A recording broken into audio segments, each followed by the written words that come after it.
વડોદરામાં તલાટીઓ મેદાનમાં ઉતર્યા છે। જોબ ચાર્ટ અલગ કરવાની માંગ સાથે કલેક્ટર કચેરી ખાતે આવેદનપત્ર આપવામાં આવ્યું હતું। તલાટી કમ મંત્રીઓના જોબ ચાર્ટ અને મહેસૂલી કામગીરીના ભારણ બાબતે મહામંડળના પત્ર ક્રમાંક અનુસાર ડિઝાસ્ટર મામલતદાર ભરત પરમારની રૂબરૂ મળીને રજૂઆત કરવામાં આવી હતી।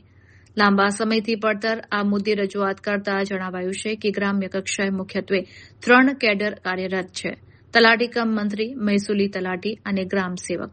આ ત્રણેયમાં તલાટી કમ મંત્રી સૌથી જૂની કેડર છે। હાલમાં પંચાયતની મૂળ કામગીરી ઉપરાંત મહેસૂલ અને ખેતીવાડી વિભાગની મોટાભાગની કામગીરી પણ તલાટી કમ મંત્રીઓના શિરે જ છે। કામની સ્પષ્ટ વહેંચણી ન હોવાને કારણે ગ્રામ્ય સ્તરે વહીવટી સંઘર્ષની સ્થિતિ સર્જાઈ છે। નોંધનીય છે કે વર્ષ 2022માં તલાટી મહામંડળની હડતાલના સમાધાન વખતે સરકારે મહેસૂલી તલાટી અને તલાટી કમ મંત્રીનો જોબ ચાર્ટ અલગ કરવા ઉચ્ચસ્તરીય સમિતિ રચવાની ખાતરી આપી હતી। જો કે આ સમાધાનને 3.5 વર્ષ જેટલો સમય વીતી ગયો હોવા છતાં અને 2 વાર સમિતિઓ રચાઈ હોવા છતાં હજી સુધી કોઈ નક્કર પરિણામ આવ્યું નથી।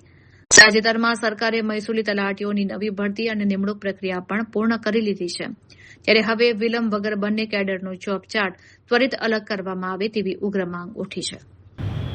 આજ રોજ અમે વડોદરા તલાટી કમ મંત્રી મહામંડળ દ્વારા મહેરબાન કલેક્ટર સાહેબ અને મહેરબાન જિલ્લા વિકાસ અધિકારી વડોદરા સાહેબને રેવન્યુ જોબ ચાર્ટ તલાટી કમ મંત્રી મંડળના તલાટી કમ મંત્રીના જોબ ચાર્ટ અંગે રજૂઆત કરવામાં આવેલી છે।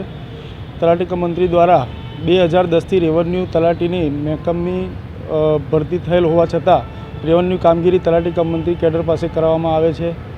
વધુમાં ગ્રામ સેવકની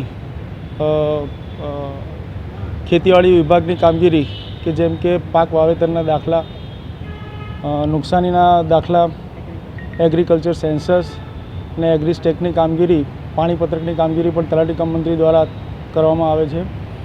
અને એ માટે થઈને અમે સાહેબને આવેદનપત્ર આપી રેવન્યુ જોબ ચાર્ટ તલાટી કમ મંત્રીનું જોબ ચાર્ટ સ્પષ્ટ કરવા માટે અમે રજૂઆત કરેલી છે। એ સિવાય બીજી કઈ જગ્યાએ રજૂઆત કરવાની? જિલ્લા વિકાસ અધિકારી સાહેબ। તમારી માંગણી સ્વીકારવામાં નહીં આવે તો?